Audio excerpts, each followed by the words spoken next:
Guys आज खेसारी लाल यादव का एक गाना रिलीज़ किया गया है और ये गाना जो है वो एक नए चैनल से रिलीज़ किया गया है जो कि आज सुबह में 6:30 बजे के करीब में इस गाने को रिलीज़ किया गया है। गाने पे अच्छे खासे रिस्पॉन्स मिल रहे हैं, लेकिन आप पिछले 1 महीने से देख रहे होंगे कि इनके जितने भी गाने पिछले 1 महीने में रिलीज़ हुए, वो फिर चाहे सावन के गाने हों या फिर लोकगीत हों, वो सभी गाने फ्लॉप गए।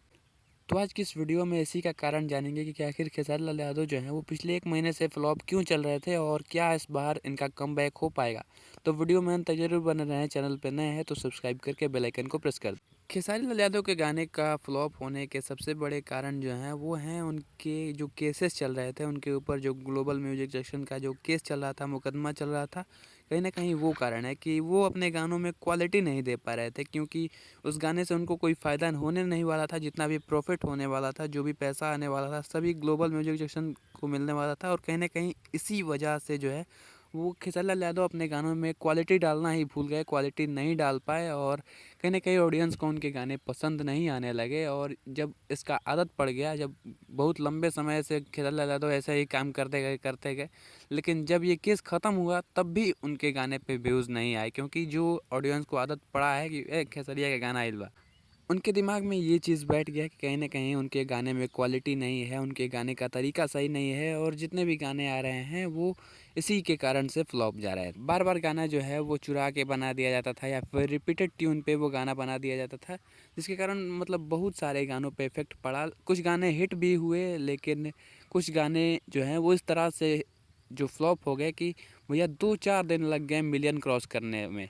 और कहीं न कहीं इनका खेसारी लाल यादव का जो हालत हो गया था वो भोजपुरी के सबसे छोटे-छोटे कलाकारों जैसा हो गया था कि जिन जैसे उनका गाना 5-6 दिन में 1 मिलियन क्रॉस करता है, टुनटुन यादव का गाना, रितेश पांडे का गाना, तो उसी तरीके का इनका भी हाल हो चुका था। लेकिन इस बार जो गाना आया है उसमें उन्होंने कुछ बदलाव किए हैं, जैसे कि लिरिसिस्ट का बदलाव किए हैं, म्यूज़िक डायरेक्टर का बदलाव किए हैं और ये जो गाना आया है इस गाने का नाम है कमर डैमेज। इस गाने में खेसारी लाल यादव की आवाज़ है और फीचरिंग में बात करें तो खेसारी लाल यादव के साथ नीलम गिरी की फीचरिंग है।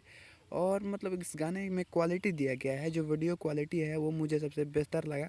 इस गाने में जो लिरिक्स है वो है कुंदन प्रीत का, जो म्यूज़िक है वो प्रियांशु सिंह का है। तो कहीं ना कहीं ये बदलाव जो हैं वो इस गाने पे इफेक्ट डाल रहे हैं कि पिछले 4 घंटे में इस गाने पे बहुत अच्छे खासे रिस्पॉन्स मिल रहे हैं। जब मैं इस वीडियो को बना रहा हूँ, गाने के रिलीज़ होने के 6 घंटे बाद मैं इस वीडियो को बना रहा हूँ और तब तक इस गाने पे जो है वो 4,42,000 के करीब व्यूज़ हैं, 70,000 के करीब लाइक्स हैं और 12,000 के करीब कमेंट्स हैं।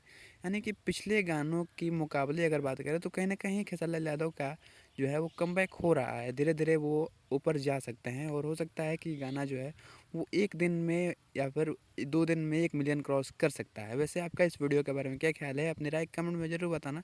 मिलते हैं अगली वीडियो में, तब तक के लिए जय हिंद, वंदे मातरम।